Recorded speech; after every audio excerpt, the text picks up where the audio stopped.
Ladies and gentlemen of all ages, boys and girls, thank you for tuning in to yet another episode of Angry Meat Production. We appreciate you coming in and letting us be a part of your lives week in and week out. We hope to do our best to present you with something that your eardrums delight in.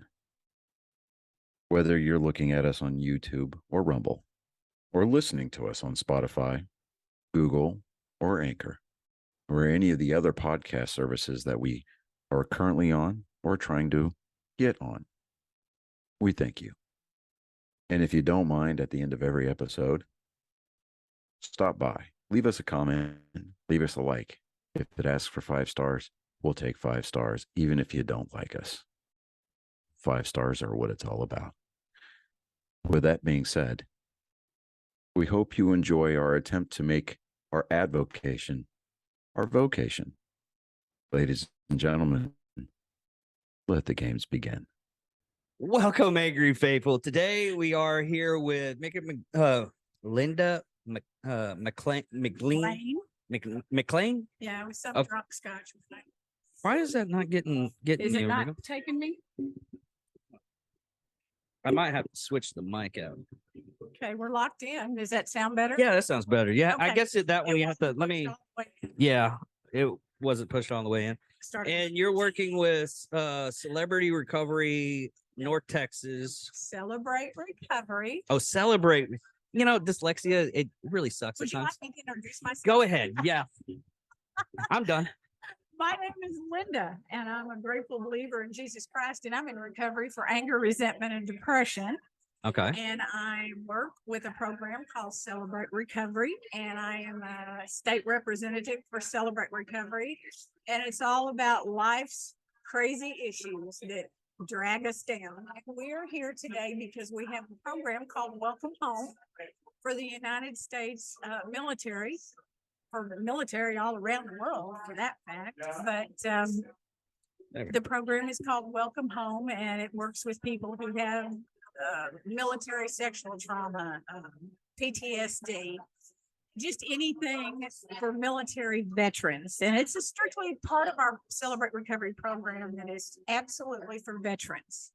Nobody else can get into this one. You don't do first responders or anything like that. It's just veterans. Just veterans. This one is for the military only. Now, the regular Celebrate Recovery group does work with, first responders and everybody else, and different life issues. Anxiety, panic, pain, abuse, neglect, grief, you name it. There's a program for everyone. Now, on this program that you're talking about, is there? It's more or less. Do they have to? How do they reach you? How do they reach you? Yeah. Well, usually most of our groups either are in churches, halfway houses, transitional housing, even homeless shelters. We are accredited to go into prisons all over the United States. And it's pretty much just by word of mouth, or people just when they get so down and so desperate and they have stuff that they need to work on, they seek us out. Okay. It's a 12-step program, just like NA, SA, AA, all of the A's. Okay. But ours is strictly Christ-centered. Okay. So it's a 12-step Christ-centered recovery program. To help you learn how to heal from your hurts, habits, and hangups. That's what it's all about. That's what a lot of people don't get and understand is a lot of the times when you're down and out, there are some people that can overcome that. And I talked to one, he was a cop in Arizona, and he got addicted to fentanyl, and he did it himself. He was able to do it. And he described all this stuff, but it's one of those things. Sometimes you need someone to. I even said it was like, I don't care who it is. I started this podcast to either help out people or just do interviews, but mostly help out people. And sometimes you got to go out. I've had only like a couple occasions someone just contact me. I was like, brother, sometimes you just got to have somebody to lift you up a little bit. and help get to that finish line. I mean, it happens. Yeah, well, we do have a website you could go to. And for anybody out there that's listening, it's celebraterecovery.com. It's that simple. And it'll tell you all about Celebrate Recovery, how it got started. This program's been around for going on 32 years. Jeez. And it's tried and true. Everybody is welcome. Anybody that has a hurt habit or hang up. And really, actually, drugs and alcohol are only a very small percentage of the people that come. Most people deal with life issues, things that go on during the day. Like the military, it's PTSD and the things that they've had to go through and retrain once they retired, like my husband did. Oh, he was a basket case when he got out of the military. When I got out of the military, I had a senior master sergeant like sitting right next to me, bawling because he didn't know what he was going to do after he got out of the military. Oh, He was high ranking. I was like, I only did like 4 years, and I was like, yeah. What branch? Air Force. Air Force? I was out of Dias Air Force Base. I was in Abilene. Dias Air Force Base. Yes, I had all of my children at Air Force bases. Oh, really? Yeah, they have the best doctors. Trust me. I mean, you don't think that, but compared to running the gamut, they are. Yeah. I know. I know. I had a guy. He had to label which leg he's supposed to get removed because he got shot. He's like, dude, seriously, you might want to label that. He's like, no. Okay, yeah, you're right. He had to label his leg.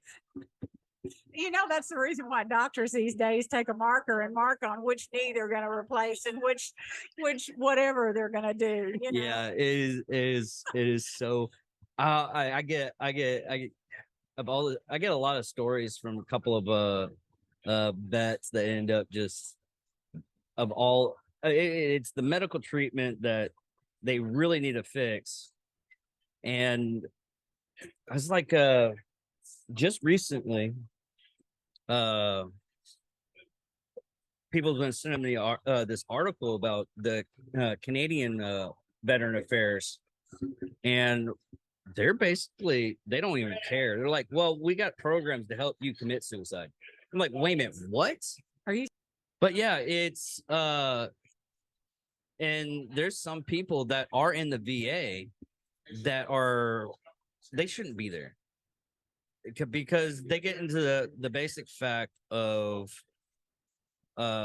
we don't want to help people. We're tired of this stuff, and they just need to leave. I mean, I worked corrections, and I knew the time and I needed to leave corrections because the attitude I was getting towards other people, and a lot of people don't understand. They don't care. Yeah, they've just given up, and of course, the climate of the world right now doesn't make anything any better either. No, ma'am. It gets to the point where a lot of people need to just take a step back. That's all you have to do, and that's even with recovery. You take a step back and look at everything that's going on around you. Yeah. You see if you need help, get it fixed, or you have to get it in a certain extent to where you can get whatever you need to get. You know, David, there's not one person on the face of this planet that doesn't need recovery. Yeah. If you have ever lost a loved one, if somebody has ever hurt you, if you've ever hurt somebody else and are dealing with the guilt, I mean, everybody needs recovery. Everybody has a hurt or a habit or a hang up that they just can't get past. They'll never admit it because people wear a mask. Yeah. And we're always, most of the time I mean, men in general, I try to talk about men health, but women health too, not to discriminate, but all health really. A lot of the times, and I've talked to certain women, I've talked to certain men, they're taught from an early age to suck it up. I mean, that's the way of the world. Yeah. I mean, it's not going to get any better. But like me, I had to talk to my daughter it was last night, and she didn't want to go to therapy. I was like, listen, what's the actual general problem? You got to dissect it. You go in, dissect it, find out what the actual problem is. And she was like, well, mom's yelling at me a lot and I don't like it. I was like, all right, listen, you're going to get yelled at for one. But if you need a person to sidetrack both issues, we'll just have like a family meeting at least once a week. But you're still going to go through therapy for at least a month. And we're just going to transition to see if we can get it to where we can get away from you going to therapy. Will that work for you? Yeah. Yeah. A lot of people This don't is want to talk not- confidence. This is not therapy. Celebrate Recovery. We're not licensed counselors or therapists or psychiatrists or anything that way. We are just broken people who have come a long way, worked our steps, and we got to the root of what was causing us the issues that we have. And then once we found out what those issues were, we either made amends to the people that we've hurt or we've offered forgiveness for those that have hurt us.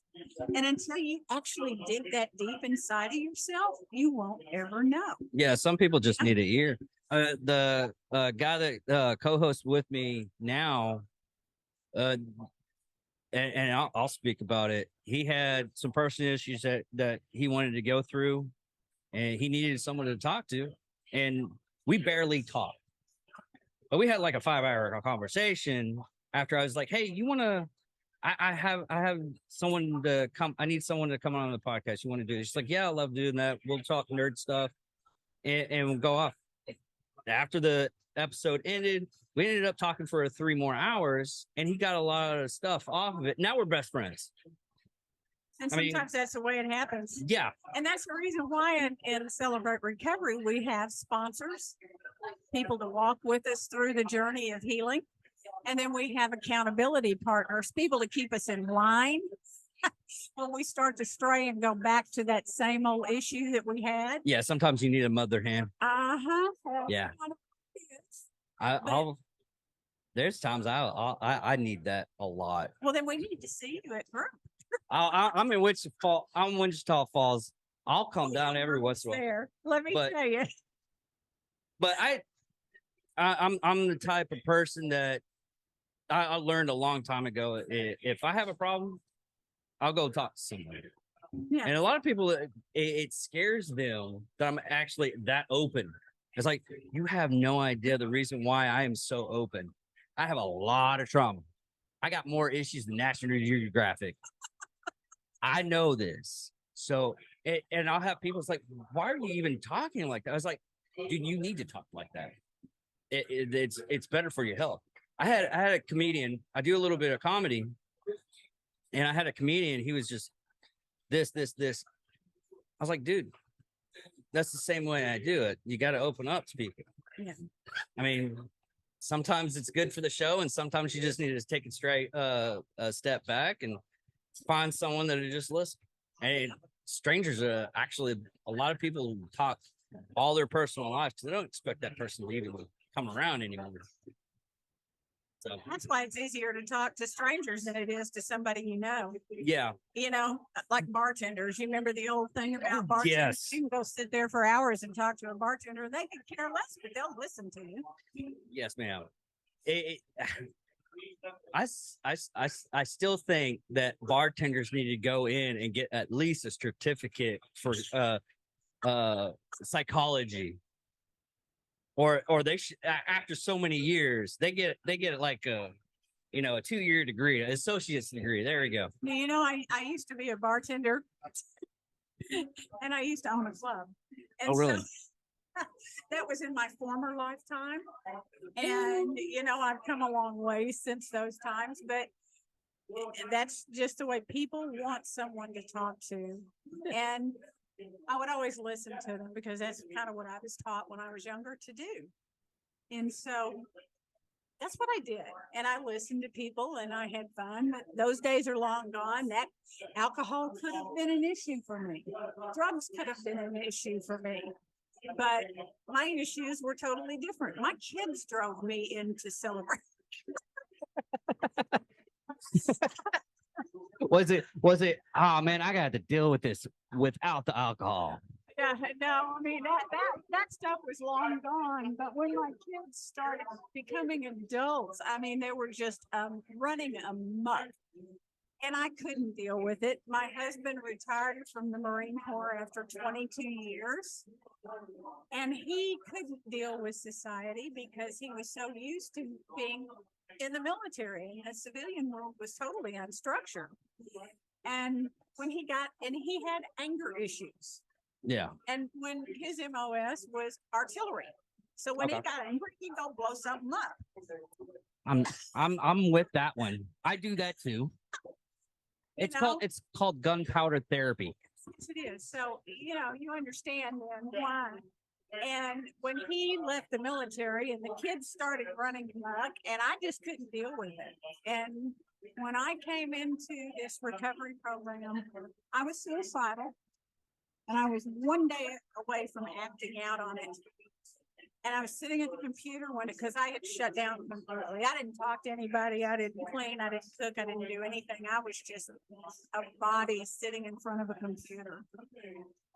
And I knew God, but I didn't have a real relationship with him.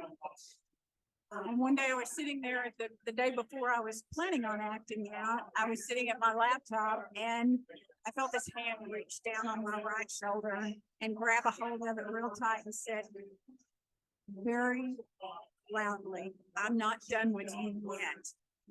Scared the living daylights out of me. I'd never had God speak to me or say anything to me in my life, but it was right then and there that I decided that I needed to do something. And so the next day I was at a Celebrate Recovery, and that's how it got started. And I just learned lots of tools to be able to deal with the emotions, to be able to just not get angry when people were upset and throwing a walleye fit. All I can do is listen. What is it going to do for me to get into an argument with them? Yeah, I had to learn that too, to where it's the point where I'll end up talking to some people. I'll listen to them, and they'll go up. And it just why is it you don't feel like it bothers you? I was like, listen, I'm here to listen to you, Exactly. and you have to understand. I'm not gonna let. It's too much energy to hate. It's too much energy to let somebody live rent free in your head. And I was like, I'm not dealing with that anymore. Yeah. And that's what you have to do to yourself. You have to train yourself just to come up and not let people live rent free in your own head. There you go.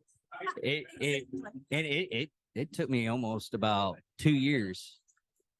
Well, no, I would say close to 3 with one person, only because it just hit me that hard. And I just like, man, I'm gonna have to go do something else. I have dozens of hobbies now that I shouldn't have.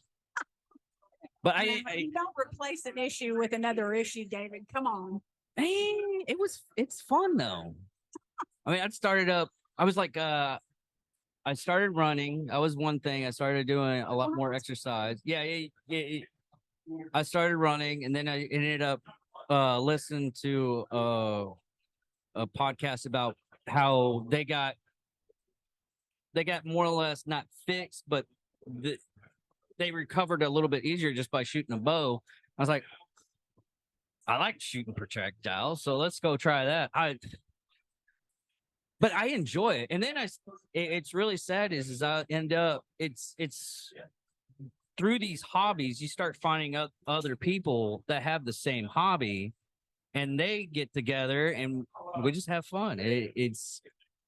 I don't suggest going bow hunting, but I like bow hunting too. The only problem is what hunting with a bow, you got your big ups and big downs. There's no in between. I was like, someone asked me, was like, how many times do you think when you bow hunt that you want to quit? Every time I go out. Every time I just. It takes a lot of strength to do that. Yeah. And I don't have that much strength anymore like I used to. Well, no, the you can fix the bow to where you're doing less on the draw and still get the projectile out. The problem is like the time I had last week where everything was perfect. We had the stand at the right direction. We were like judging on the wind. We had plenty of feed out, and it was like the week before we set up the feed. Yeah. Set up Just all a the week feed before. week before and when you go out occasionally. Here was the problem. After about 2 hours, we gave up, and we were just like, man, there's nothing out here. This should have been like dozens of stuff out here. As we were leaving, 7 coyotes come out of the bush. I was like, that's the reason why there's no deer. And it just got ridiculous. I was like,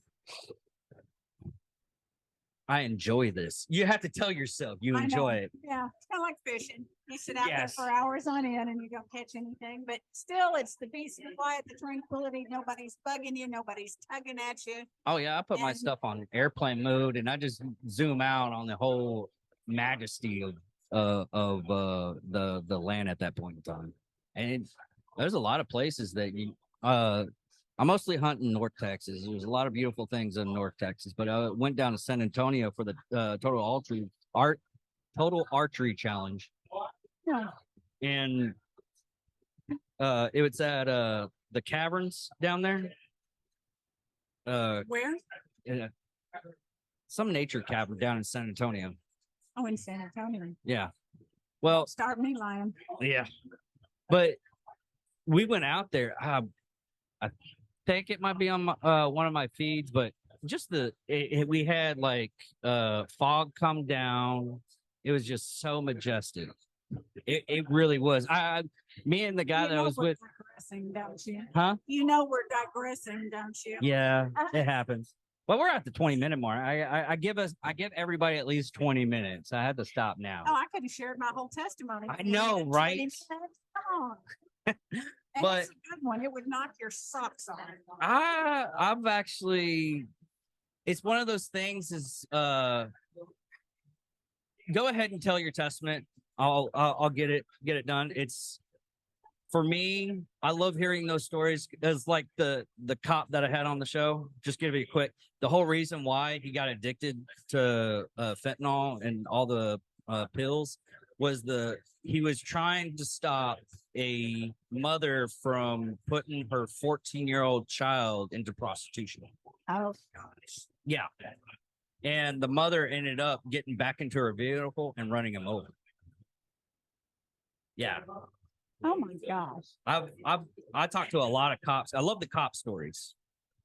I mean, yes, you probably won't be able to listen to them because of the vulgarity of some of this stuff. As we already proved that you stopped me from my vulgarity. And I always will. I always will. So I don't care. I'll stop. I'm a country boy. When a lady tells me, it's like, you better stop that. Okay. But go ahead and tell your testimony. No, I'm not going to tell my testimony. No, you got to wait. Okay.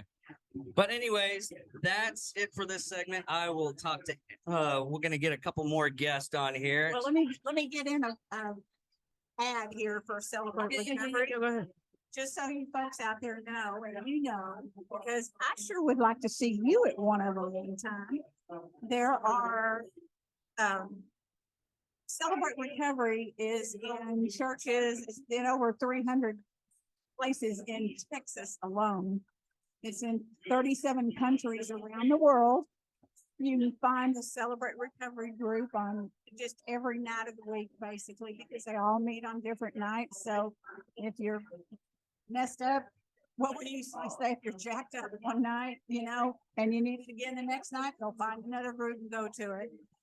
We call ourselves Forever Family because, and here's what I tell everybody all the time, once you find healing, Satan's not going to miss a lick trying to mess with you. You got a target painted on your back, and he's going to do everything in his power to make you slip up. This is So, but you have to understand that God's always with you. So Anyway, the recovery program's great. Like I said, it's been around going on 32 years. It's tried and true. And there's, here's one of the coolest things that I ever talked about with this program was, Celebrate Recoveries for 18 and over. And there's all the ages to come to this. But you know what? If you're a parent and you're messed up and you have kids, what does that say about the kids? Yeah. It's going to dominate. We call it generational curses most of the time. And when you're messed up, your kids are messed up. And the cool thing about this program is that we have a program for teenagers who are, I mean, my gosh, what do you think they're learning in school? The gender thing and all this other stuff going on, pardon my French. Bleep that out, would you? And Got it. Just the issues that they struggle with, drugs, alcohol, cutting, I mean, you name it, being used at home. So those are kids from ages 13 through 17, the teens. And then the really cool thing is we have a program in Celebrate Recovery called Celebration Place, and it's for the little kids, like 5 through 12. Oh, wow. Yeah. And because they're watching all this, some of them are young, but they're taking all of this in. And if mom and dad are doing it, they're going to think it's okay for them to do it when they grow up too. And if they're space cadets, when the adults are space cadets, the kids are going to think, well, I can just do what I want to too. Or I can get angry, or I can scream, I can yell, I can slap, I can hit. But we don't want that. We want to catch them while they're young. Yeah. So that's part of this program. And like I said, it's all over the world. Over 7 million people have gone through the 12 steps in this program. And in fact, my husband and I had the privilege of going to Spain and starting a Celebrate Recovery group in Alicante over there. Nice. Yes, and I didn't want to go. I argued with God about it for about a year and I lost. So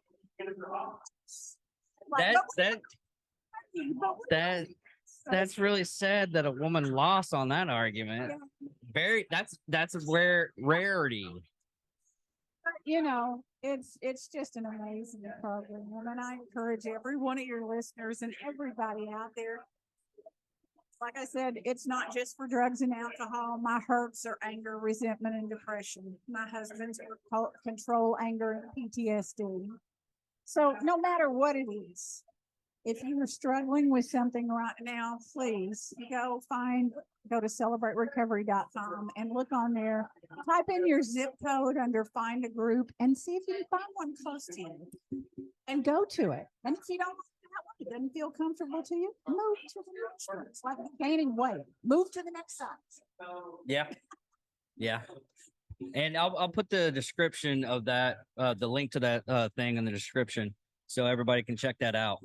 It's wonderful. Thank you so much for No having me problem. on That's here, and I really enjoyed this. Yeah, we could go longer. I know, but I gotta get radio days. start a podcast. I could, I guess. Yeah. I'll show you some stuff after this. Okay. How easy it is. But thank you all. We got some more guests coming in. Check out the link. CelebrateRecovery.com. .com. There you go. Bye. There we go. All right. That's right there. No, you can go ahead and hold it. Yeah, go ahead and hold it. And just remember right about that. There we go. Welcome, Angry Feather again. We got Jacob. Go ahead and tell everything.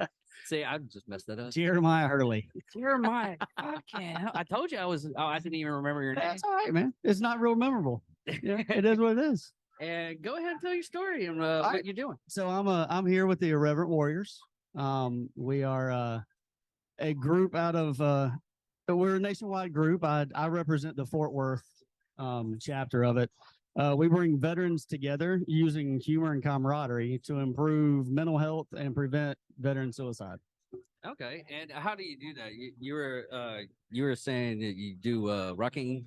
Yeah, so we we'll gather everybody together and we'll do a usually between 9 and 10 mile hike, actually around the cities. We're in pretty much every major city in the U.S. But yeah, we do these hikes all over, and the one here in Fort Worth, I think last year we had about 280 veterans that came out and did it with us. Yeah, you showed me the photo. That was Yeah, it's freaking, huge. It's huge. that was big. We all dress up in our little short shorts and throw on our packs and take off. I mean, they do that in around Pensacola because the pararescue. Yep. The wives of all the active duty, they just get in the line and everything, watch the pararescue just run. Yeah, we have a blast. I mean, the thing about our hike is it's not all about the physical. It's about just getting guys and girls together. Yeah, and that's one thing a lot of people don't understand. It's not like full on just military or anything. It's just everybody. I try to get everybody to understand that just because we're saying this is how military vets get around and get together doesn't mean you can't do it either. Right. And it does just. I mean, we learned this past 2 years of how social animals we actually are, Right. and it helps. You get it. Plus, it gets you exercise, gets you dopamine. Well, you know, we going. have myself included. We have so many guys that are combat vets. We are, you know, we have deployed all over the world, whatever. But our suicide rate isn't any lower than someone who never deployed. Yeah. All right. So that right there tells you that it's not necessarily what you did or where you went, it's what you're missing.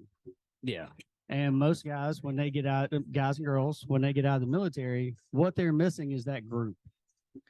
The camaraderie. Yeah. Camaraderie. There we go. Thank you. They're missing their brothers and sisters that, you know, they had such tight bonds with. Even if they didn't like them, they still had tight bonds with them. Yeah. So, you know, that's what we try to recreate on some scale. You know. Yeah, because going from like one job to another, going from active duty to an actual regular job. I mean, it's an eye opener of how much like. Oh, it's night and day. Yeah, I mean, it really is. It is night and day. Only because it's like, man, hey, you'll just ask somebody, it's like, hey, can you help me out with this? It's like, man, I got a family, I gotta do this, I gotta do that. Yeah. But when you're in the military, it's like, we'll get so and so to help you out. Yeah. Well, I don't like so and so. I don't care. I don't care. That's what you got. That you said you needed a hand. Right. Don't argue about whose hand is attached to it. Yeah, we're giving you a hand. So no, I actually retired from the Marines and moved from South Carolina out to Texas. I did a hike 2 years ago. Yeah, 2 years ago, did my first hike. And now fast forward 2 years and I'm running the Fort Worth chapter. So I mean, that's actually pretty amazing how you can get from point A to point B. And it's well, it's kind of my life. Yeah. Yeah. There's a whole lot of my life that I look back and go, well, that was a whirlwind. So yeah. I was like, do you watch Rick and Morty? You're the third person this week to ask me that. I don't. Okay. there is I have it on my TikTok. It's just my face and the actual episode or the voice of the whole scene. It's literally, and me and Johnny, we keep on, it's like, dude, it's them just screaming out, just, I can't believe that actually worked. We shouldn't have survived that. How did we get out of this situation? I don't know. But yeah, pretty much everywhere I've ever been, that's been my take on it. Yeah.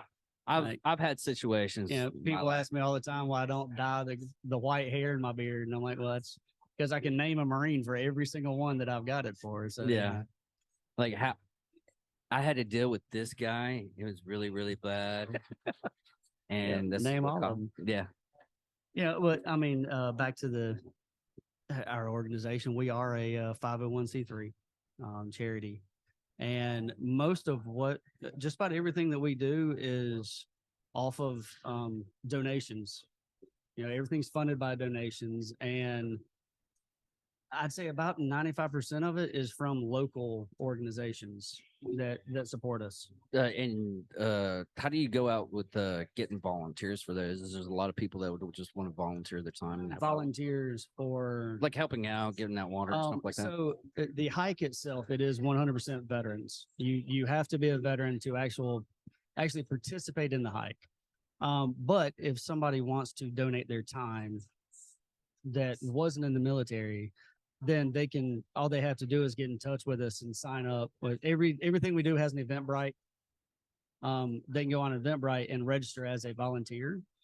And, you know, anything from handing out water to actually helping block traffic, you know, we do have a fairly heavy support staff. You know, we usually, for Fort Worth, with the size of the hike I think this year we had 31 volunteers. Okay. So yeah, you know, the hike itself is just for us, but anybody can help. Yeah. Sorry, anybody over the age of 18. We do have, you know, the definition of irreverent for the irreverent warriors is the inability to take serious shit seriously. Oh, okay. I So see. you really don't want to subject certain kids to. I got you. I Yeah. got you. I see. I was like, why Yeah, is that? yeah. How's that relevant Yeah. to that situation? Yeah, so- Okay. Okay, I got you. We try to keep it respectful, but we're also Oh all no, veterans. yeah, So, yeah. I already have to edit the first half of this podcast because, yeah, it happens. yeah. You just forget your whole world Yep. sometimes. Yep. I do. But now, when you actually do this organization and you set everything up, now you're just North Texas, right? Right. Well- I represent Dallas Fort Worth. Okay. And So- you literally said that you had like for all around the world. Oh setting yeah, this up. yeah. This year we branched out to Normandy, London, Puerto Rico, Guam. Now, do you help Um, out vets from other countries with this, or is it just You know that I can't really speak on that one yet because I know that we've had the hikes in that area, but I'm not real educated on that one yet. oh, okay? So I can't really speak to those yet. Okay. But I know in the Texas district we have I think 10 hikes through the year. Okay. That go from Oklahoma. It's Oklahoma, Texas, and Mississippi or Louisiana. Okay. So, but I think this year we have 90 hikes, 85 or 90 hikes across the U.S. and overseas. So, Okay. So, now these hikes, do you have if you're actually going on the hike, do you actually have carry your ruck to do the No. hike? Okay. no, it's come as you are. Okay. That's what I'm saying. It's not all about the physical aspect. Yeah. I mean, we have guys in wheelchairs that do it. Okay. Everything that we do, all of our routes we try to make accessible to every veteran possible. Okay. Okay. No, it's a very slow pace. We use the word hike very Loosely. loosely. It's really more of a stroll. Okay. No, you know, this thing was started with 22 pounds for 22 kilometers for the 22 suicides a day. Yeah. It's not quite that anymore. It's gone from that because that's very physical. Yeah. And we've gone from that to more of we might do 9-10 miles, but we have a stop every mile and a half. Every mile to 2 miles, we have a stop. Yeah, because the one in Wichita Falls, what they usually do is we go around town. It's more or less like a bar crawl. It with is. packs. It's we don't advertise it as a bar crawl. But it ends up that way. We do have establishments that we stop at that serve alcohol. or adult beverages. Yeah. But we also have, other places we stop sometimes. We'll just leave it at that one. Yeah, we're leaving it. Yeah. But no, it's just it's one of those things where the guys want to get back together and do the things they used to do that they no longer are able to do. So Yeah. And like I keep on saying, and me and my other hosts keep on, the whole reason why we got together and started talking is because we just miss those people that just go up and was like, hey, dude, I got to talk to you about something. And we can do it during a walk, or we can do it through the podcast, or we can just, just have a conversation. yeah. Well, And- there's also a certain level of humor, darker I don't know what you're talking about. humor. Yeah, I get it. I don't that- understand. If you say certain things you say, if you say it at your job, you're now talking to HR. Yeah. But you say it around another veteran, they're like, dude, that was fucked up. But There's not a book Yeah. coming out by Eric Tansey called Pid Latin, a serious, funny cop story that will be out probably around the end of November. Just plugging for some reason. And we already seen that video today about one of the stories that was out there that's on my TikTok that you got to check it out. And it's not dark at all. oh, that was the taser. Yeah. Taser. Yeah. Sometimes you just got a well aimed shot.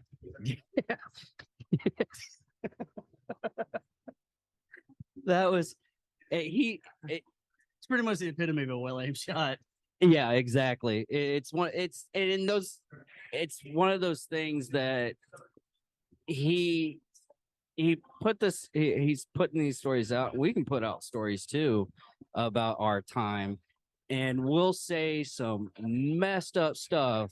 And if someone I don't want to call them normal, I think they're the crazy ones and we're the normal people, because it's just like we're dealing with the stuff and this is how we deal with it, and we're doing it perfectly fine with that.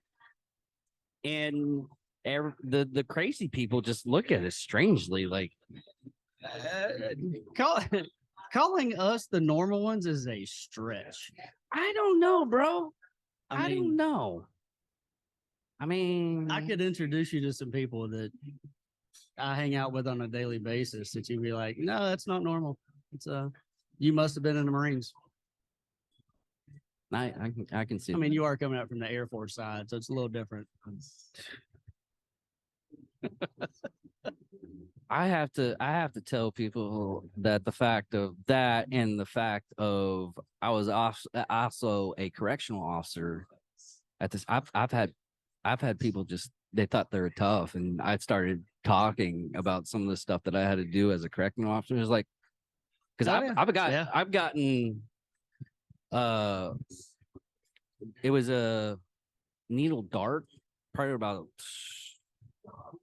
we'll just say a foot long, sharpened up, tossed through me. If I wasn't wearing a pendant of St. Michael's, yeah, it would have been a different story.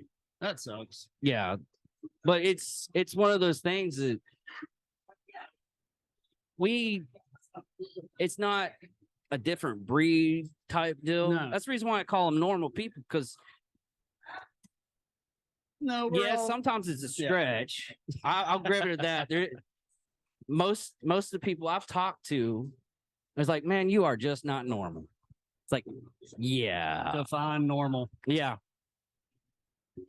But it's just our time and how we deal with this stuff and how we get with other people. A lot of us are asked to deal with some really crazy stuff that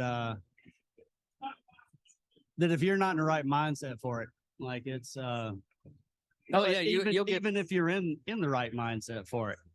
And you get people that's like, I was not prepared for that story, sir. Could you not talk to me anymore? Yeah. I'm like, wow. Yeah. But I guess that's about it. I got to get another guest out here. And go ahead and go out to, what's the website? We'll put it in the description too. So we have irreverentwarriors.com, or you can look on Facebook and Instagram. Our personal is IW dash or IW space DFW for Dallas Fort Worth. Yeah, we have a hike coming up in May. The May 5th and 6th will be the weekend. We're actually showing the new hike back documentary, which actually shows what we are, who we do, who we are, what we do. Okay. And we're renting out a very old and like very historical and very famous theater right in the middle of Fort Worth, and we're going to be showing it the Friday night before. So nice. any veterans that want to come in, we're doing what we call a silky sequins and silkies, Okay. where I'll be wearing a tuxedo vest or tuxedo jacket and my silky shorts. So You're just gonna go straight black and just match it up. Okay. Yeah, I can see that. you got to keep it classy. Yeah. Yeah. Not tails, so you Yeah, don't. not at okay. all. But no, we're working to make every bit of it 100% free. So Okay. that you don't actually, a lot of places you'll pay for a ticket to get in, but we're trying to raise enough money to where we can actually make the entire weekend free to where all you do is show up. Oh, okay, that's nice. But go out, check out his stuff, and we'll catch the next guy. I think it was Texas Ranger. Yep. That's getting out here.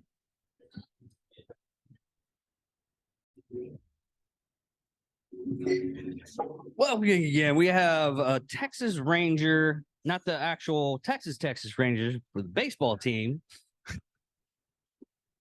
So he can't pull you over or arrest you. No, not at all. That's different. Everybody, that's the first thought is Texas Ranger is an actual police officer as opposed to. Yeah, like Frank Okay. Hames. Oh yeah. Have you absolutely. Have you ever been to the museum down in Waco? No, I have not. Dude, it's I've not been down there. My wife's from that area, but I've never been to the museum down there. they got three things you can go check out at Waco. They got the Dr. Pepper Museum, and they got the Texas Rangers Museum, and they have Dave Koresh. What was the last one? David Koresh. The branch to me. So my wife is from West Texas. Okay. The town, the comma. Okay. They call it the comma now, right? Because everybody says West Texas, they think West Texas, but she's from West, where the explosion was. Yeah, the comma. They call it the comma now. She went to school west. She's actually from Torres, which is a little bit closer to wherever Koresh's compound was. Yeah, dude, I had a guy message me after because I eventually got around to it to do a podcast on him, and the guy said, "It was like, man, I live in Waco, and you have no idea. After that whole thing, you could pick up ammo, boxes of it, and just shells and everything." I was like, "Dear God, really?" This is one of those things that it happened. And you just don't realize how bad it actually was. Yeah, I mean, how long has it been now? 30 years? 20 years? 93, because Almost. Ruby Ridge was 92, and the next year it was David Koresh in Waco. Yeah, and then the Oklahoma City was a few. Was it right around that? 94. 94? Thinking about that time frame. Yeah. Yeah. Gosh. Because the Oklahoma City bomber used David Koresh and Ruby Ridge to fuel his hate stuff. Okay. So yeah. God. Yeah, the topics I go weird. Oh, I know. I just remember watching all that on TV, seeing all the differences. Now it's being older, being there and understanding, seeing how people, there are people that actually think that. Dude, funny story. I know. I haven't even gotten in the position you played for the Texas Rangers, but funny story is I got my job back up at Howmet Aerospace where I worked on jet engine blades. Okay.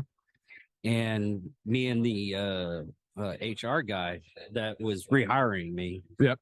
He's like, I was talking about the David Koresh thing and all that stuff. It's like, yeah, we had an employee that was over in the January 6th and I was having ready to go build a bond that was working at the place I was working at. I was like, are you fucking kidding me?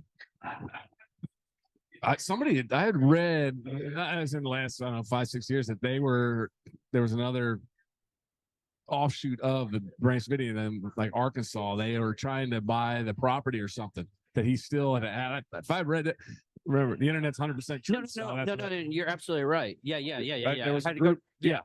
because it was okay. The whole story, and I'll try to do it. The whole story is like 3 or 4 offshoots of it, and it's David Koresh didn't even start it. He got it from another group of people that started it, and then he basically took over, Okay. and that's how the whole spiel ended up. And they still have like offshoots and everything. Yeah, because I've read about it. They were trying to start it up again and bring them back here from what it was. The group wasn't here, but I'm sure they're still, even in that area, and even in Waco now. I'm not sure if people are claiming it or whatnot, but Yeah, I just every time I hear cult stuff, I'm just like cult. I mean, even if like what it is nowadays, you're either on the high left or you're high right. Now all I hear from both sides, I'm like, this sounds like a cult. I have to be part of a cult now. just it's almost as if you have free thinkers and non-free thinkers, right? Yeah. People can I know right from wrong. I can do, and I can agree to disagree, as opposed to my way is the right way and you're wrong. Plain and simple. Yeah. That's what it comes down to. Yeah, it's basically a compromise and everything. But we gotten way off topic, way too fast on this. Your Texas Rangers, what was your position in Texas? Outfield. Outfield? Right or left? And I always tell people whatever's closest to the dugout. Okay. So you never played center either? a little bit center field. So I you was just- built for just- comfort, not speed. So Yeah. So how far did you get with that? Just you were telling me it was like 2 years? do what? 2 years on the working for as a outfielder for the Rangers? I was here from 02 to 06 and got traded to Milwaukee. There at 07, 08 in Toronto, 2009 in Japan, 2010 Washington, and I retired. How's the Japan one? You ever see the movie Mr. Baseball? Yeah. Basically that. Exactly like it is. Okay. That's exactly how it is. Because I had a friend of mine. He worked with basically celebrities, took them around Japan and everything because he spoke the language. He looked American, but he was pretty much Japanese. Yeah. Type deal. And so he had an incident with the Tokyo Giants with Stan Lee. The Tokyo Giants wanted to meet Stan Lee. Yeah. The manager ended up swapping their hotel rooms. So he got the plush room and Stan Lee was in the bottom barrel room. And it took every effort from what Bocce said to not kill this guy because, I mean, the Tokyo Giants, I mean, any Japan, I mean, Stan Lee is up here. Yeah. I mean, you any comic book fan or anything, if you say Stan Lee is in trouble, you'll have a group with really fast. And that group was already there. They were about to, and it came out that the manager ended up like crapping on him. Never heard of something doing that way, but they don't, it's kind of like their home run record. They don't want a foreigner to break the home run record. So a Japanese guy, I think, broke it this year. The single season home run record that Sadahara O set. Okay. So I think they had a Japanese guy this year finally was the one who broke it. They let him tie it, but they wouldn't let him break it. They would not pitch to the guys. That's really strange in the different cultures once you get around to it. That's one thing I love. I love hearing about different cultures and everything, and how they end up with how they deal with our sport or we deal with their sports. It's baseball. They do some soccer and you see rugby because there's a lot of transient as far as people coming in from all, from England, New Zealand, Australia there. And that's really, you don't see any other sports. So they really focus on, it's really sumo and baseball there. And that's the thing. Which is an interesting sport to go watch as well. No, they have archery. Huh? They have archery. And so that's what they build it off of. If you come to the U.S., you've got your major sports. They have their major sports are basically sumo and baseball. Okay. I got you. Everything else seems to be second tier. So, did you when you're playing with other countries or other teams, how's that process going from one team to the next? Is as far as just baseball, just it's different over there. It's almost run like the military, how it's run. They want Americans, they have cones. You want to run cone, what do? We run to the cone and we touch and go back. No, they want you to run there, run all the way around the cone and make sure they don't cut line, they don't cut anything, no corners cut at all, and they are there sun up to sundown. American guys over there, we're there and we're done by noon out playing golf, and they go all day long. Okay, so it's a career. Yes. A legitimate career, 8 hours or 16 hours. Oh yeah, whatever. it's a full on. Okay. Sometimes you just learn from other people a little bit better way to do stuff. But sometimes it's just, that's how they're wired to be that way. Okay. Now, like right now, Aaron Judge is a free agent.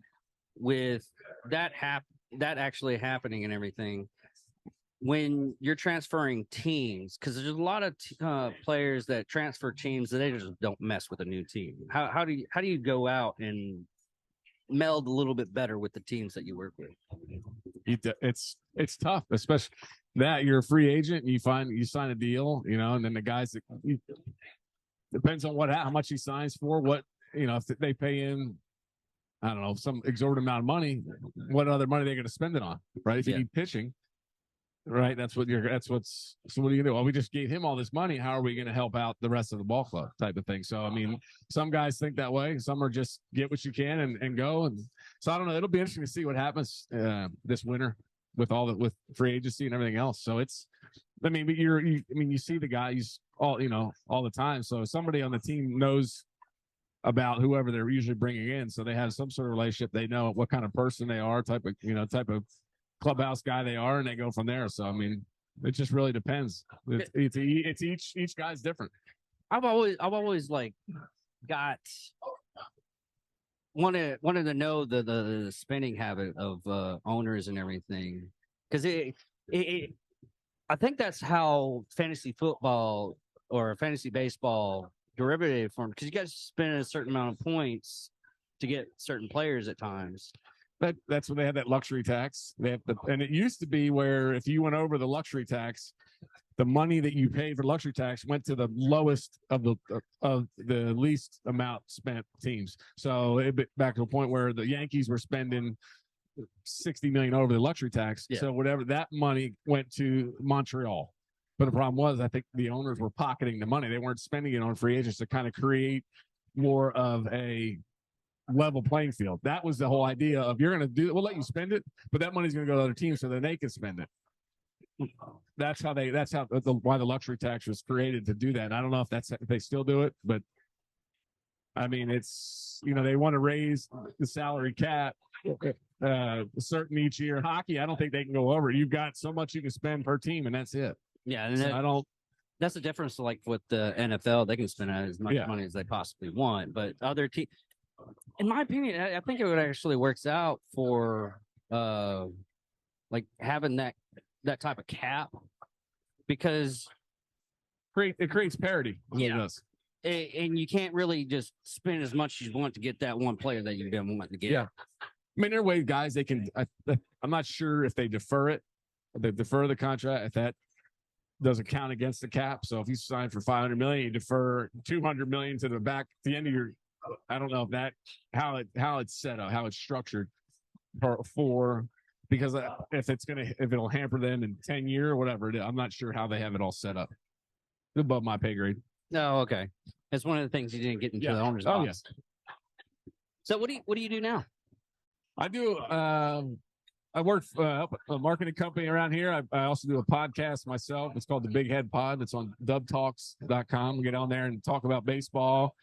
And really going to transition over into other things. I had a guy come on. There's a movie coming out called MVP. Okay. Merging Vets and Players. It was Nate Boyer's the actor in the movie. Nate was a former Seattle Seahawk and also a Green Beret. Sylvester Stallone's producing the movie, and it'll be out Veterans Day on I'm not sure one of the streaming show networks that they have. I'm not sure which one it is. And it's basically it was created in order to help military and athletes for coming out that didn't have an identity. Okay. Right, they're lost. 22 kills been a big thing for a while, right? What PTSD and athletes, same thing, coming out. That's all they've known. So, and that's what this was created around. There's a group here that Denver Morris is a part of, and athletes get together and they just it's a fellowship, right, to help the guys, because it's right. They don't know anything. Guys coming out of the military, that's all they've known, right? So what do I do? And this was kind of created for that. And this movie's based on Denver's story and some other guys in the military of what it's like. So if you guys can check it out, just it's MVP. MVP. Okay, I'll put that in the description. Mike Victor Papa. There you go. So it's coming out next. I think they're having a private showing Tuesday here, and then it comes out nationwide on Friday on Veterans Day. So okay, yeah, I had a guy that worked logistics. Basically, logistics is a big field, but he was working in the mailroom.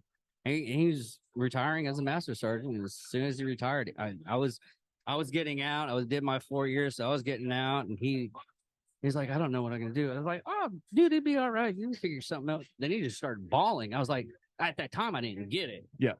And now, as I'm older and I'm talking to other people that are actually been doing 20 years, and they lost their self. Yeah. They lost a group of people that they don't know if they're going to be able to get back in with. And I think I really want to watch that movie now. Get on there and listen to Denver's story. I had him on the show a couple weeks ago, and he talks about his, how this all came about and what happened. I mean, a little bit. He said that he was in a house, I forget what they're called, like a halfway house type thing. And he said Nate Boyer walks in there and was taking pictures, and Denver told him, he's like, you just need to get the fuck out of here. Get out of here. I don't care. No, I'm here with ESPN. He goes, I don't care. Get out of here. I don't want to get out of here. He tells this story about, he kept telling me, he goes, it's, we're here doing it. He goes, I don't care. Just get out of here. And then he didn't really, didn't know what he was doing, realized later on who it was. And they ran into Nate. They were out working out a facility in Southern California. I guess Nate brought this idea to Sylvester Stallone, who's producing the movie, and they talked about it, and here we are with the movie coming out. So I mean, it's big. They're trying to create these groups in all the cities where there's professional sports teams, because right, you never know, even if you're not an athlete, but dealing with any kind of stress disorder they're dealing with, to be able just to talk, and and that's what it is, being able to put people in the right place to help them out, because it's. It seems like the stories I hear from when the military, they get out, they're forgotten. That's it. DOD got what they needed from them, and they moved on. Yeah, that's one thing that Chris is trying to get with the Black Rifle Coffee guy for BRCC Fund, is they're trying to get with a lot of organizations that help out with that stuff. I put them in touch with those guys to help, to create, because you think about it, everybody knows somebody. Yeah. You're right. To help out. And that's what it's about, is just trying to, the awareness of knowing, guys that have been through it, they can look at somebody and go, that guy needs help, but maybe not right now, but they do, and that's what they're not licensed for, psychology or anything else, but a licensed psychologist probably hasn't been in there and seen the stuff that they see to be able to say, I've seen that. I know what you're dealing with. Right.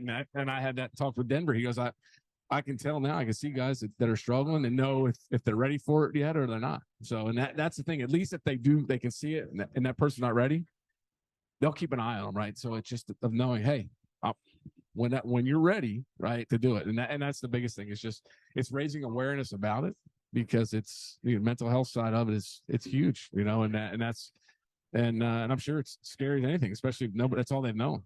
Yeah, that's why I keep on telling people when they ask me, it's like, why did you create this? Why did you start? And it's like, sometimes some people need a shoulder to lift them up just for 5 minutes to get to that spot where they can actually help themselves. Yeah, and that's all it is, right? Because you never know. You just of what somebody's going through on each day, right? Yeah, everybody has that. You could have one day you're working perfectly fine. The next day you're just going from bad, bad, bad, bad, bad, Mhm. bad, bad. You don't know how to deal with it. And a lot of people that do actually commit suicide, and the reference I go with is, have you ever seen a suicide bomb? And a lot of people just look at me strangely after I say that. But when a suicide bomb goes out, and it's the same way with the actual suicide person, Mhm. it touches everybody in that vicinity. It could be shrapnel, it could be a death, and the death that you caused off that suicide bomb goes off, and it goes off to the family. It goes off the shrapnel. He's not able to walk really well, and maybe he was a farmer, now he can't tend his fields.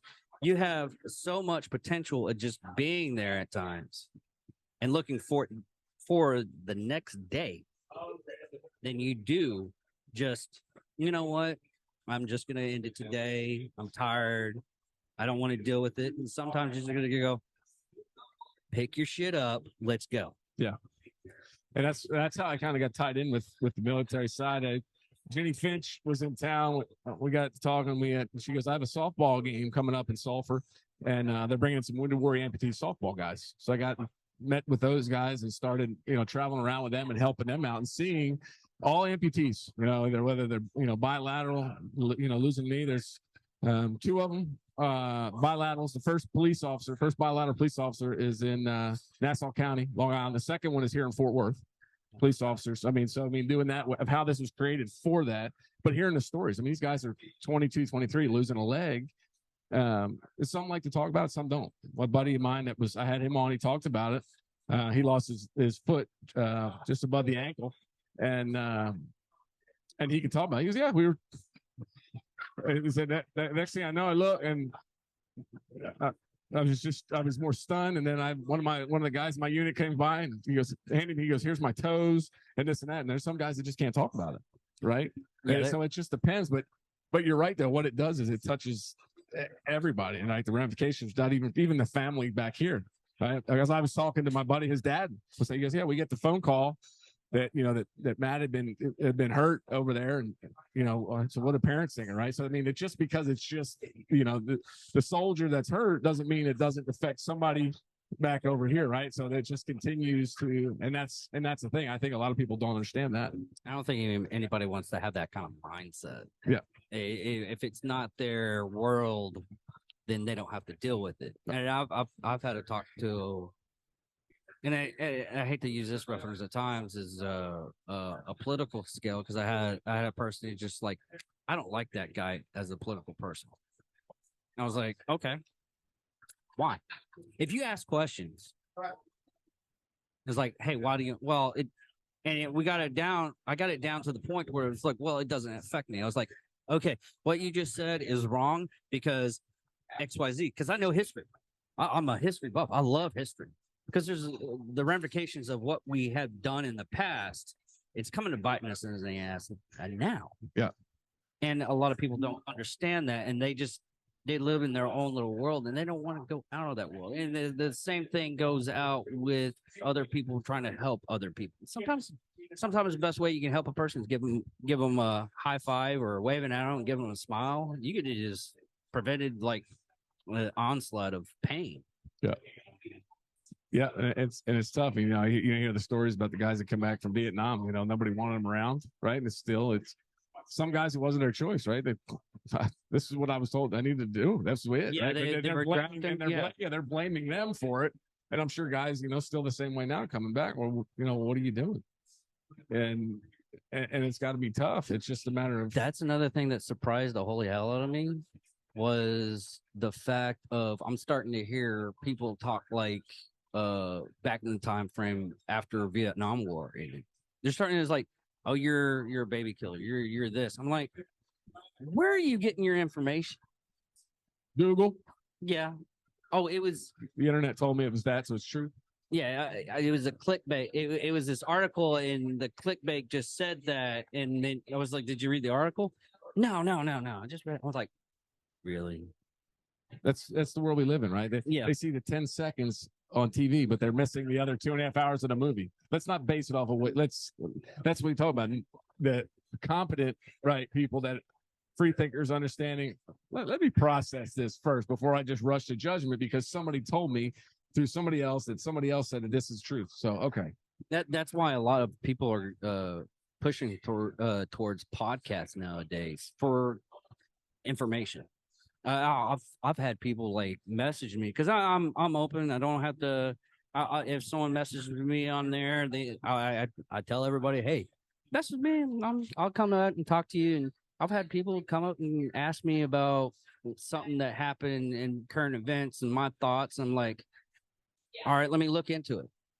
I was like, no. What's your thoughts right now? I was like, no, you're gonna have to let me process this stuff and do a little bit of research. Give me the information you got, and I'll see what I can dissect from that. A lot of people don't want to do that. They just want to have that 5 seconds, and they want to go about their business. Yeah, and you can't do that with people. No, you can't. You're right. And that's the thing. That's just it has to be that way. I know that's what it is because it says that, right? And that's you can't even agree. The old adage: don't ever get into an argument with an idiot. They'll just drag you down to their level and beat you with experience. I've used that term a lot. It's the world we live in. Yeah.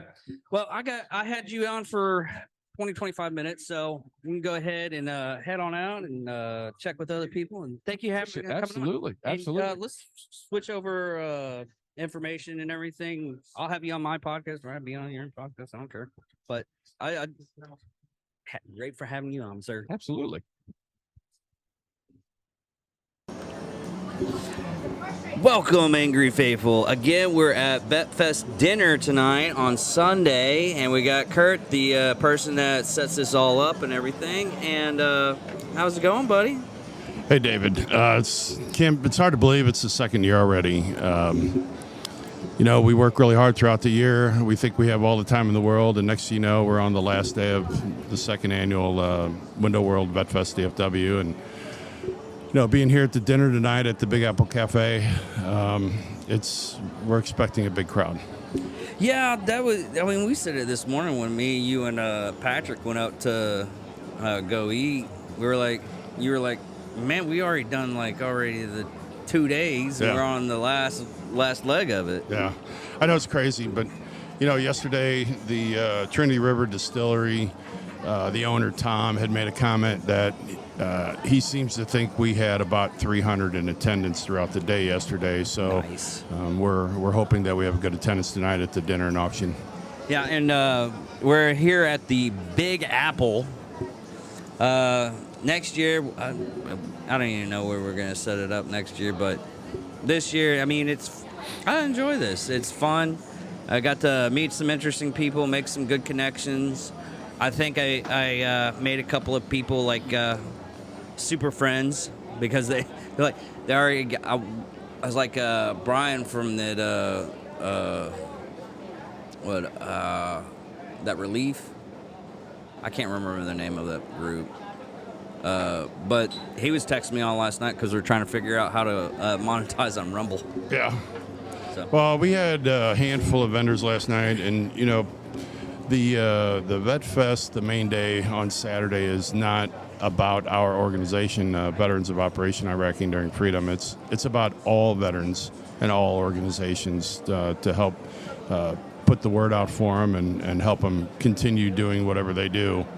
I know the fundraiser that we do every year now, Friday, Saturday, and Sunday, is for our new mobile kitchen program. We need to raise some money for it.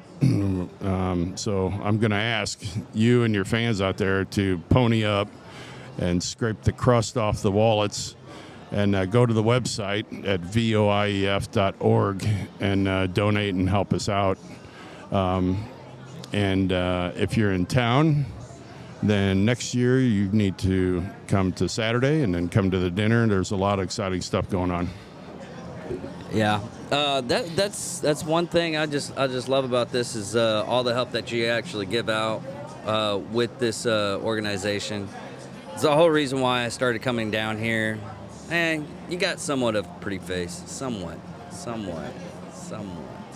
Well, a lot of this couldn't be possible without our sponsors. Window World, of course, they're a title sponsor. We had Best Buy. Best Buy provided volunteers, and I tell you what, volunteers are a critical part of the mission to do something like this. Geico Flower Mound, the local office there, she's been supporting us for 2 years now and will continue.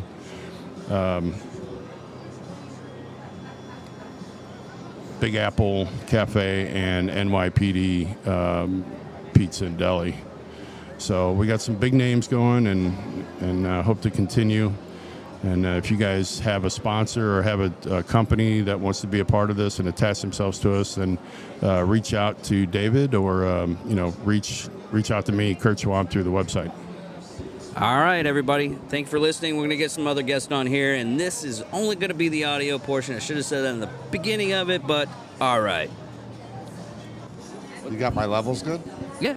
Okay. I have to turn. It's strange on these, and we're here at Vetfest. We got another guest, Bob, marketing firm. What's your last name? Bob Dubiansky. Bob Dubi. Yeah. You can say Dubinsky. Just kind of depends what side of the family you're on. Yeah. That kind of family. It's a big family. Is it the? No. No, we're just a big family. We came in Jamestown a long time ago. Oh. Got to hold the mic up. So It's like right here. I got a sound engineer that helped me out on where to put all the stuff and get everything ready for, especially for these. And it was like, you have to do it like put your hand right there. Yeah. Not yours. I mean, put your hand right there. I mean, yours is different because the mic part's right there. Yeah. This one's different from everybody else's. Okay. So that was actually the more expensive one. So can we start over so I don't sound like I don't know how to use a microphone? No, you're fucked. You're totally fucked. I'm totally screwed. But no, we did a couple of good shots. I mean, I ended up doing like 2 different. I did it on my phone.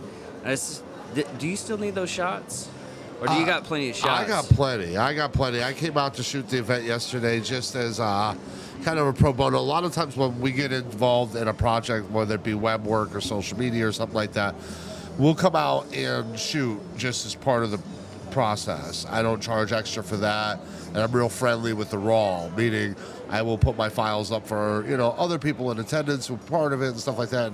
And you were gracious enough to help us out with the stabilizer stick. Yeah. I was trying to get some sports shots of the dive team coming in, and we were able to get some really cool stuff. Stuff I just can't find in my stock resources and things like that. Yeah, good B-rolls. That's kind of hard to do on a lot of stuff because I had a plan on a little short with like explosions and everything like that. It was supposed to be. I do more or less like comedy stuff because the thing I was gonna come up was the most expensive thing for this whole skit was gonna be a mock-up of the Necronomicon S Mortis.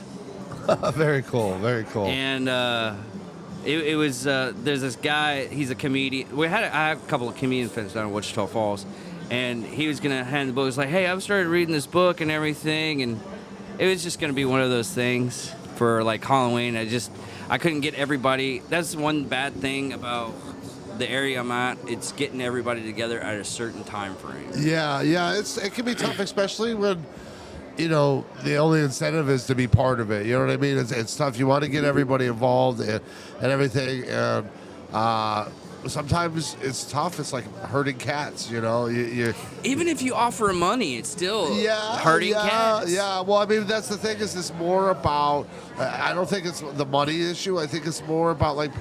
Sometimes I remember once coming out of college, I had a short film I was doing, and I had one of the guys, he just insisted on being the lead role, but he was perfect for the second. Yeah. And so, I told him, okay, first day of production, we'll shoot everything twice, but I'm going to put you in the second role probably because that's where I see you at.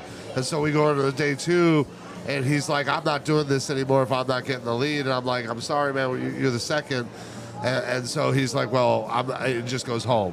You know what I mean? It just, so we had to scratch the whole project to start over. I ended up doing an infomercial or something really boring instead, Cheech ended up making his money off being a second. Yeah. Even in Tin Cup, he was great as a second. Oh, well, I don't think there's any shortage of guys out there who are good wingmen and never short for a ladies' company. if you know what I'm saying. Yeah. You know, there's something to being a wingman or being a good part of something bigger than yourself. Oftentimes, you know, you can find something unique to contribute in your own way and really carve out your own niche, so to speak. and I think that's kind of what separates people, even in business. Like I do a lot of business. You know, entrepreneurs can be tough because they're in business because they want to do things their own way, right? So they're not always the best team player, so to speak, or the best employee, so to speak. You know what I mean? But you know, the ones that are successful are staying in their own lane when they hire other folks to work with, and they trust the teams, the processes, and the decisions that they make. You know what I mean? And that same can be said for talent, right? You know what I mean? Like what you brought up with Cheech, you know? Yeah, that's a weird thing you bring that up because I was Who trying would to. be your favorite number two? Fuck. I would have a hangover type. I would be like the lead guy that's in the beginning, and then everybody runs amok trying to find me. I gotta be be me. a Joe Pesci guy. Like he was a strong number two to De Niro. Yeah. You know, that was a strong number two there. He was really good in The Irishman. Oh, you ain't kidding, man. That was a really good film. Dude. You know, a lot of people complain about how slow it was, but I love the nuance. I love the nuance. Like I still say to my friends, "Hey, you paint houses," you know. Yeah, I had to watch it twice. It was really slow. It was really slow for a person like me. It was slow. I'll guarantee you that. Yeah. But most of those mafia movies are slow. Well, I feel like character development is something that so often that we kind of skip over these days, and you know, the Big Hot D, for example, the House of Dragons, right? Like, I couldn't get into that. I swear, people think it's so slow, and then by the end of it, you're just like you're can't wait drawn to in. figure out what happens. You know, I was like, right now, I'm another movie or show right now is Prefab. It's with that chick for that little. She was a little girl when she played Hit Girl off of Kick-Ass. Okay. And she's playing this role, and this show, what it is basically she's good at playing VR games. Yeah. Okay. And she Virtual thought reality. she was playing a simulation game with her brother's gear, but she was propelled into a robot body into the future. Okay. And it took me a minute. This is a new series that just came out, it's on, isn't it? Yeah. Amazon. Okay, yeah, I was checking that out. It is really good. Yeah. It's there's so much good stuff out there right now. It's almost hard to keep up or consume. It is, you know what I mean? it is. I'm so far behind on the whole the Rings of Power thing. I got to catch up on that. I have to shut up now. I have no life, so it doesn't take me much to catch up on anything. Yeah, it's a good bad thing not having a girlfriend or anything, and only have to deal with yourself. You can just like dive into stuff. Yeah, my work keeps me pretty busy. We do a lot of events like this. We're at DFW Vetfest DFW 2022. Magic Digital was lucky enough to be a sponsor of that. So if you guys need anything for your website or anything like that, I'm going to do a shameless plug here. I hope you don't mind. I don't care. Just give me the detail. Message me the details. I'll put it all up. Oh yeah. So we'll have to do a story sometime. We have such a unique story here, and Texas is such a big deal to us. Most of our clients are Texas based nowadays, but that's not how it started. And so as we were able to make some breakthroughs in technology, we were able to say, hey, we want to bring this home to Texas and work with Texas folks and Texas businesses. And so getting an opportunity to work with Kurt and the DFW Vet Fest, it's just been an honor. We were out all weekend shooting footage, trying to get their social media on track and kind of work with their hashtags and stuff like that. And so we did some Facebook Lives at the event last night. That was a lot of fun. The guests were amazing. I mean, Mr. T. I flipped the fuck out when I first saw him. Yeah. I was like, is that Tyrone? Yeah. That's not Tyrone, is it? Oh, his Facebook Live was great with us. He was great to get on, and of course Kirkpatrick, class act, man. That guy's been in the business for 40 plus years. You know, he did a lot of bodyguarding for some of my heroes. I got Jimmy here on my tie. So I had to ask him, you know, what was it like being a bodyguard for Jimi Hendrix, and just telling me some stories about the Hells Angels and stuff like that. And so, you know, he's got that book out. I think it's called the Hollywood Villain for 30 years or something like that. Yeah. So it's pretty crazy. But before that, he was a fall guy, like a stunt guy. Yeah. And so, and then before that, he was a bodyguard. So it's like, you know, just to have this crazy life out there and get the chance to talk to the guy was a lot of fun. It was a lot of fun. He did a great job coming on too. He promoted a couple of his films and what he's doing out here and stuff. And I got to get the two of you guys plugged in too, because he's got that whole uncommon dialogue. Yeah. Were you able to check that out at all, or do you know anything about that? Because I have not looked into it yet. What are you talking about? The Uncommon Dialogue? That's his film company, and that's the one that. Yeah. I got because I came in last year, so I ended up talking with him last year. And we ended up. That's the thing with me talking to people. Half the time we don't. I'll forget, and the other person will forget about plugging stuff and everything. Like, I'm bad at management. I'm really bad at management. I had Eric Tansey on, and I'll plug the holy hell out of him because he's a good guy. He's a podcaster out of Raleigh, North Carolina. Okay. And he was he worked in the police department. I'll send you a link of his episode. You'll die laughing. Yeah. Because he'll even say, he's like, I was a shitty cop. Yeah. But I ended up talking to him last year. I probably, the time frame this year, I wanted to get like different people and everything. Yeah. But I'll probably get him on a little bit later on. But yeah, I just love like stories. Me and him, we went to, I guess it was kind of like lunch today. Very cool. Me and him and Kurt, we're just talking politics and all kind of bullshit. Just some good old boys out chopping it up, huh? That's how you get good communication with people. Yeah. And I'll get you. It might be a while. I'm trying to figure out a good schedule with people because I got to get a couple more people. Yeah, not a big deal, man. That's, we're always out doing our thing. I got a Tuesday group that does a professional networker group. Every Tuesday, we do it in the Mid-Cities area right there at the North Richland Hills Olive Garden. We get about 65 business owners in there a week. So you can always come out if you own your own business, plug it, come in. We give you 30 seconds to tell everybody else about what you got going on. And everybody just takes their turn, and we do this every week. It never fails. People are getting there early to get seats. It's sponsored by the Northeast Tarrant County Chamber of Commerce, but you don't have to be a member. I have another group that meets the second Thursday of every month. It's called Mid-Market Professionals. We're out at Cheddar's Alliance. So if that's something that you want to get involved in, we're just trying to get people plugged in and make it about doing business with other Texas-based companies. You know what I mean? And really just keep it home. I'll have to schedule something with that too because I'm in Wichita Falls. So.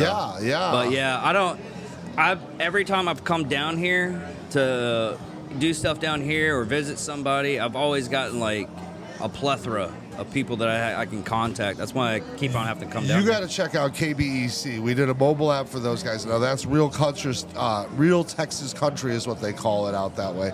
And so I think that's something that would be particular to you guys. They have a really cool segment on there where it's like kind of a swap meet feel. You know what I mean? It's real community vibe. And I can imagine something like that being a big hit out there in Wichita.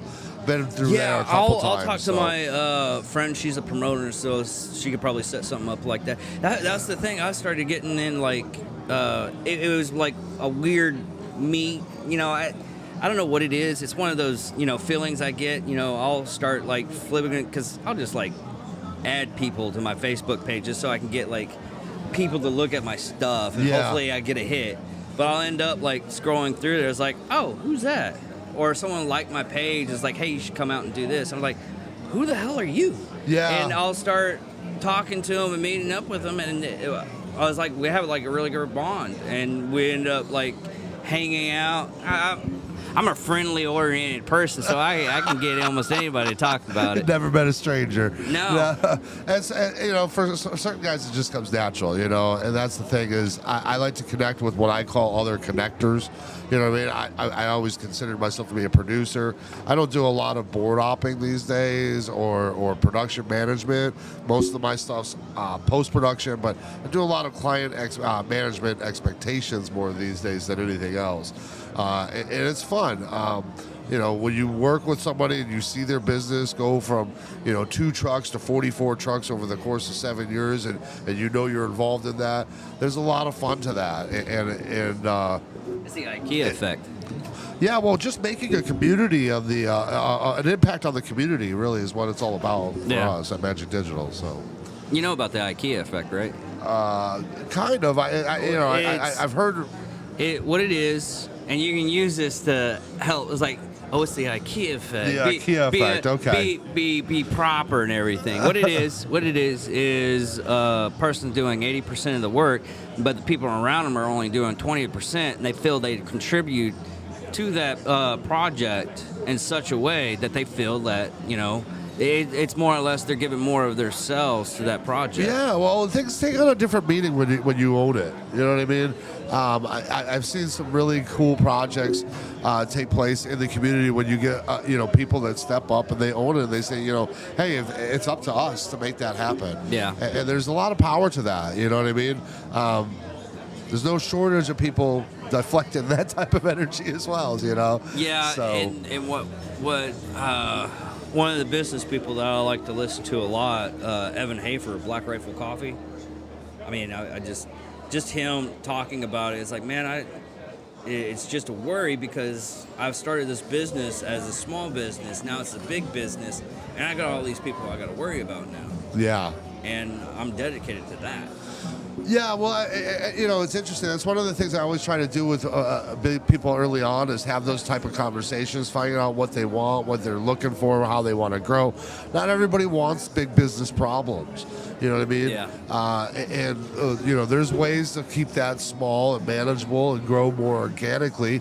But a lot of people do want those big business problems. They have a lot of ambition, and being able to, open 6 to 12 offices inside of a 5-year time frame is important to them. You know what I mean? And so, Black Rifle's a really unique story. I'm a real big fan of theirs. Yeah. We've been paying attention from the get-go. Again, we root for almost anybody in Texas. You know what I mean? So when we have anybody, whether it be the local distilleries or coffee makers, whatever it is, we want to be a part of that. We want to support that. It's one of the reasons I'm real excited about what Kurt's got going on down here with Vetfest Dfw. Seems like he's got a lot of the right people involved for a lot of the right reasons. Yeah. Well, that could be about end of that. I mean, we'll probably end up talking about an hour or so. So we got to do some connecting, and actually is part of our job. But thank you, Bob, for coming in. I'll talk to you later, man. Hey, not a problem. Thanks so much, David. No problem. Welcome, everybody. We're still here at the Vetfest Dinner. We got Joe with Big Apple. Big Apple Cafe.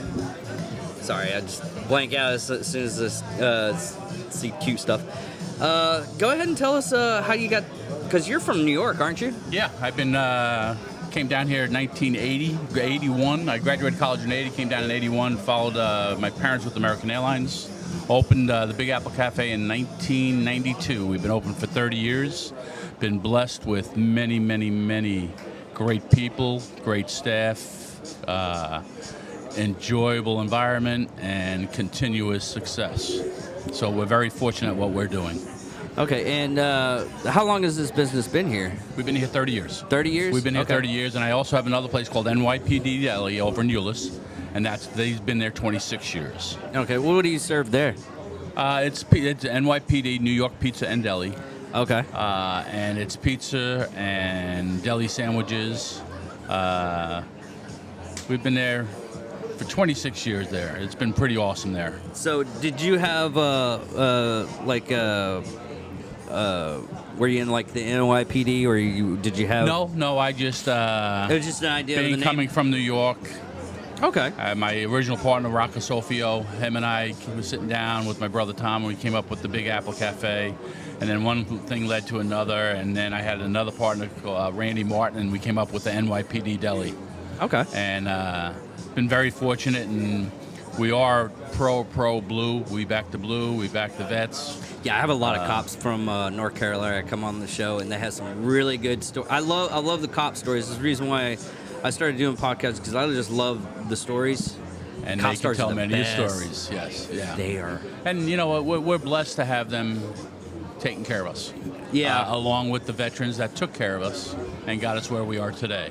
Yeah. So, here we are at Vetfest, and next week we have Veterans Day.